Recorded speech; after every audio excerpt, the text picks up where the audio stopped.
వాళ్ళు వెళ్ళిపోవట్లేదు, అది మనం కొనుక్కున్నాం.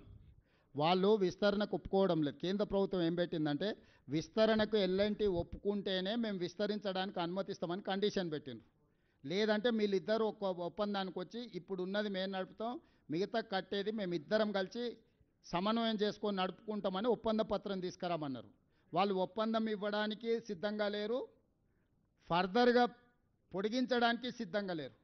మా ముందల మిగిలిన ఆప్షన్ దీన్ని పొడిగించుకోవాలంటే దాన్ని కొనుగోలు చేయడమే. ఇది కూడా మేము అడగలే, ఎలాంటి ఆప్షన్ ఇచ్చింది.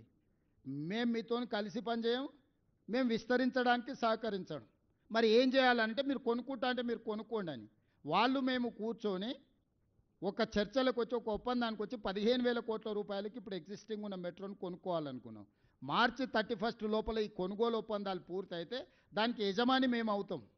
యజమాని మేము అయిన తర్వాత కేంద్ర ప్రభుత్వం పెట్టిన కండిషన్లకు ఆల్రెడీ లెటర్ రాసినాం, మేము ఆల్రెడీ కొనుగోలు ఒప్పందం అయిపోయింది, మీరు మిగతా అనుమతులు ఇవ్వండి అని. సో ఇప్పుడు కొనుగోలు చేసినాం, విస్తరించుకుంటాం. కేంద్రాన్ని ఎందుకు అడుగుతున్నామంటే కేంద్రం మనకు సావరిన్ గ్యారంటీ ఇస్తే 1%, 2%కే లోన్ వస్తుంది. 43,000 కోట్ల రూపాయలు ఈరోజు ఫేజ్ 2A 2B కలిపి మనం ప్రతిపాదన ఇచ్చినాం. దీనికి రేట్ ఆఫ్ ఇంట్రెస్ట్ 40 ఏండ్ల పీరియడ్కు లోను 1%, 2% రేట్ ఆఫ్ ఇంట్రెస్ట్లోనే లోన్ దొరుకుతుంది. కేసీఆర్ 11.5% అప్పులు తెచ్చిండు. నేను రాష్ట్రం యొక్క ఖజానాను కాపాడాలని కేంద్ర ప్రభుత్వం వెనకాల పదే పడుతుంది. కేంద్ర ప్రభుత్వం కలిసి రాకపోయినా సొంత పైసలుంటే మనం మెట్రో కట్టుకోవచ్చు, అది చివరి ఆప్షన్. నేను బ్యాంకులకు వెళ్తే లోన్ వస్తుంది, 8-9% పడుతుంది రేట్ ఆఫ్ ఇంట్రెస్ట్. దాంతో ప్రయాణికుల మీద భారం పడుతుంది, రాష్ట్రం మీద భారం పడుతుంది. కాబట్టి ఆ భారాన్ని తగ్గించి ఇంటర్నేషనల్ బ్యాంక్స్ నుంచి, జైకా లాంటి సంస్థల నుంచి, వరల్డ్ బ్యాంక్ లాంటి సంస్థల నుంచి తెచ్చుకుంటే మెట్రో అర్బన్ ఇన్ఫ్రాస్ట్రక్చర్కి 2% ప్రయాణం రేట్ ఆఫ్ ఇంట్రెస్ట్లో లోన్ రావడానికి ఉంది. దాంతో భారం తక్కువ ఉంటుంది 40 సంవత్సరాలకు. ఇప్పుడు నేను ప్రత్యక్షంగా పోతే 10-15 ఏండ్ల లోను 10% రేట్ ఆఫ్ ఇంట్రెస్ట్లో లోన్ తెచ్చుకోవాల్సి వస్తుంది. నేను ప్రభుత్వం మీద ఆర్థిక భారం పడొద్దు, ప్రజలకు నష్టం కలగొద్దని ప్రయత్నం చేస్తున్నా, చివరిదాకా ప్రయత్నం చేస్తా. కలిసి రాకపోతే ఏం నిర్ణయాలను తీసుకుంటే ఇప్పుడు ఎల్ఎన్టీని కూడా అన్ని రకాల ప్రయత్నం చేసినాం. వాళ్ళు మేము అమ్మేసుకొని వెళ్తామన్నాం, ఇద్దరం కూర్చున్నాం, మాట్లాడుకున్నాం, ఒక రేటుకు ఒప్పందానికి వచ్చినాం.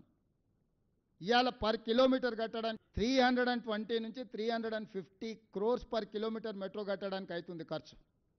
ఇప్పుడు 70 కిలోమీటర్లు 72 కిలోమీటర్లు ఉంది ఇప్పుడు కట్టిన metro.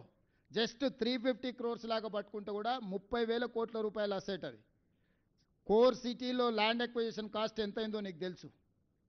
So now 35,000 to 40,000 crores of అసెట్ని 15,000 కోట్ల రూపాయలే రాష్ట్ర ప్రభుత్వానికి సాధించి పెట్టిన నేను. మొత్తం ప్రపంచంలో ఏడైనా 300 కోట్ల రూపాయలకు తక్కువ కాదు మిగతాది land acquisition cost per kilometre. ఇలా 72 కిలోమీటర్లు సింపుల్గా వేసుకున్నా కూడా 25,000 కోట్లు. ల్యాండ్ ఎక్విజిషన్ అదర్ ఇష్యూస్ పెడితే ఇంకా ప్లస్ 15,000 కోట్లకి ఎప్పుడైతే ఎలాంటి మనకి ఇవ్వడానికి ఒప్పుకున్నదో మనం ఊహించినంత వేగంగా ఈ నిర్ణయం తీసుకోవడానికి వాళ్ళు ఉక్కిరిబిక్కిరి అయిపోయి ఎల్ఎన్టీ పారిపోయింది అంటున్నాడు. పారిపోయేది ఏంది? ఎల్ఎన్టీ మనం వాళ్ళు అమ్ముతున్న రేటుకు మనం కొనుక్కున్నాము. ఎల్ఎన్టీ ఈరోజు సంతోషంగా ఉంది. ఎల్ఎన్టీ పారిపోయేది, నువ్వు బ్లాక్మెయిల్ చేసినావు ఎల్ఎన్టీని. తెలంగాణ రాగానే 3 ఏళ్ళు పన్నులు నడవని అనేందుకు 12,000 కోట్లకు కావాల్సింది 21,000 కోట్లకు పెరిగింది, 7-8,000 కోట్లు పెరిగింది. ఇప్పుడు ఉన్న దాంట్లో కూడా మనం 250 ఎకరాల భూములు వాళ్ళకి అప్పచెప్పినాం. ఇప్పుడు ఆ 200 ఎకరాల భూములు వెనక్కి వస్తే మనం ఆ భూములు ఆక్షన్ పెట్టి అమ్ముకుంటే 15,000 కోట్లు ఉత్తగా పల్లి బఠానీలకు వచ్చేస్తాయి. ఉన్న భూములు అమ్మేసుకుంటే ఎల్ఎన్టీకి ఇచ్చిన 200 ఎకరాల భూములు తీసుకొని ఈరోజు రాష్ట్ర ప్రభుత్వం అమ్మేస్తే ఆ 15,000 కోట్లు వస్తాయి. అంటే జీరో వాల్యూ మీద నేను ఈ రాష్ట్రానికి ఒక 25-30 కోట్ల రూపాయల ఆస్తిని నేను తీసుకొచ్చి పెడితే అభినందించకపోతే కాళ్ళలో కట్టబెట్టేది ఏందా ఇది? పిచ్చి వ్యవహారాలు కాకపోతే.